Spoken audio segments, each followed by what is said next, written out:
అది ఏదో సౌండ్ వచ్చింది అంటే టైం అయింది. సో వీటి సార్ బాగా ఫుడ్డీ.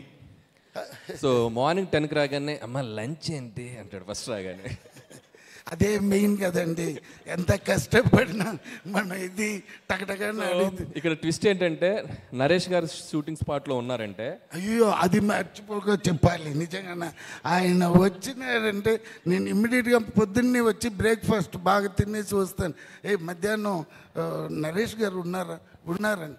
ఎందుకంటే థ్యాంక్స్ సార్, అందరికీ ఇంట్లో నుంచి తీసుకుని వస్తారు. ఇంత పెద్ద బాక్స్లో బిర్యానీ అది ఇది ఇంట్రెస్టింగ్. మీరు చెప్పండి. సో లంచ్ బ్రేక్ ముందు షార్ట్ పెడితే వీటి సార్కి ఒక డైలాగ్ మాడ్యులేషన్కి ఒక స్పీడ్ ఉంటుంది.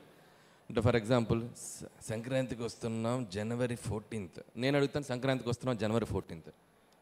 అవల్ల స్పీడ్ వేణమా? ఓకే. సంక్రాంతికి వస్తున్నాం January 14th. అదే స్పీడు.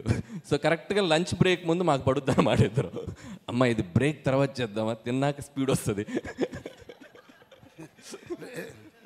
చేస్తారు.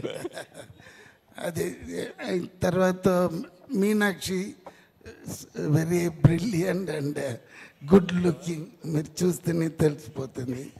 దెన్ ఎవరిది ఐశ్వర్య రాజేష్. ఇంకొక ఫన్నీ ఇన్సిడెంట్ జరిగింది. ఏంటో చెప్పండి. షూటింగ్ స్పాట్లో ఈయన అమ్మ గన్ ఏంటో తెలుసా నీకు అన్నాడు. అంటే వినాలి ఇది సార్, వినాలి. అయితే నేను గన్ ఏముంది సార్ అంటే, మా రియల్ గన్ తెలుసు అన్నాడు. అనగానే నరేష్ గారి దగ్గర లైసెన్స్డ్ గన్ ఉంది, అది మాకు తెలియదు అది రియల్ గన్ అని. సో ఆయన సూట్ కేసు నుంచి తెప్పించారు, ఇంత చిన్న గన్, అది ఇంతే ఉంది.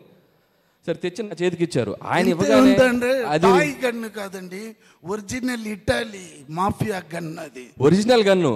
ఆయన సూట్ కేసులోంచి తెస్తే మామూలు గన్నే కదా అని చెప్పి నేను తీసేసుకుని నేను వైపు ఇలా పాయింట్ చేశా. ఇలానే ఇక నరేష్ గారు అని చెప్పి లాగుతున్నారు. ఉండండి సార్ లాక్కొని పక్క తీసుకెళ్ళి బుల్లెట్ మ్యాగజైన్ తీస్తే రియల్ బుల్లెట్స్. సో ఒక్క సెకండ్ అది ఫెదర్ టచ్ అంటే టచ్ అయితే వెళ్ళిపోయేదంట బుల్లెట్. సో వీటి సార్ లాంగ్, మీకు చాలా ఫ్యూచర్ ఉంది. అంత దూరం వద్దే కానీ, బట్ నేరో ఎస్కేప్. మాకు దానిలో ఉన్న ఇది తెలీదు. అప్పుడే ఆయన చెప్పారు, సార్ అది ట్రిగర్ చేస్తే ఎలా అని చెప్పారు.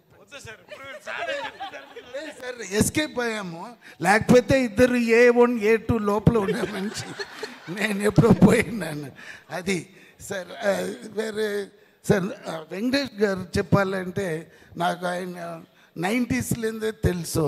తర్వాత ఈ ఘర్షణ అప్పుడు నుంచి నాకు తెలుసు. బికాస్ ఆ టైంలో గౌతమ్ మేనన్ డైరెక్షన్ ఆయన పెట్టి నేనే ఈ వినయ్ తాండి